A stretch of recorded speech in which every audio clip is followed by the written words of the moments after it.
Global growth outlooks are being revised down as the global economy struggles to recover, and problems in the US and Europe are causing rippling effects on other economies. Joining me now to talk about how China is managing is Chris Leung, a Hong Kong-based senior economist at DBS Bank. Chris, China is growing faster than a lot of other economies right now, but is China slowing down? I see. Well, China is slowing down.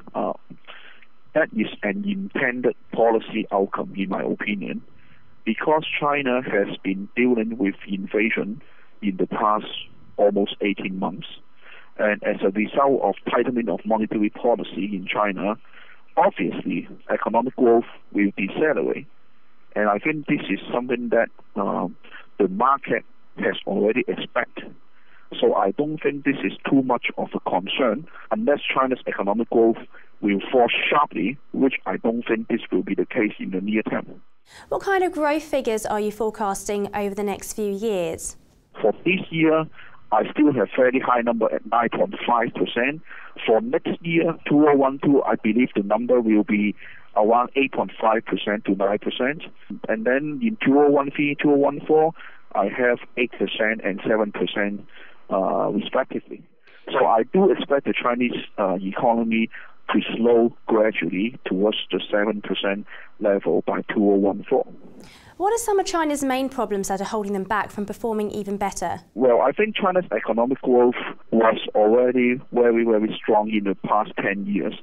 It is on average growing more than 10% in the past decade. And I think we have to accept the fact that the Chinese economy cannot grow forever at double-digit GDP growth rate. At some point, China had to slow down. And in fact, the reason why China had inflation problem was because China's economy was growing too fast. So as a result of that, I think it is a normalization of economic growth that will take place in the next few years. And as long as the growth deceleration is orderly, I don't think this will be too much effect to the rest of the world. I think the market is too pessimistic about China now. What about China's property market? China has seen fast rising property prices for years now, but are we coming to the end of a bull run?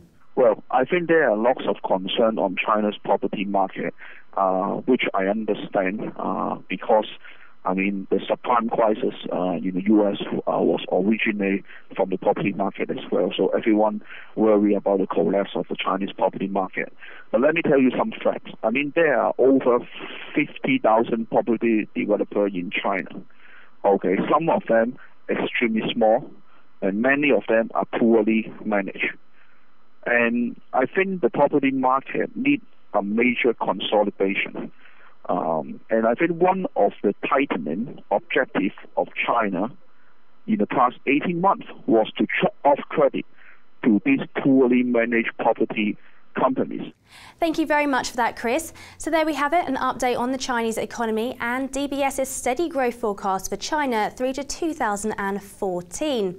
Now that's all we have time for today, but later on in the week we'll have more exclusive interviews, and not forgetting today's Targets in Focus with FX analyst Maren Romstad from DNB Nor. So stay tuned.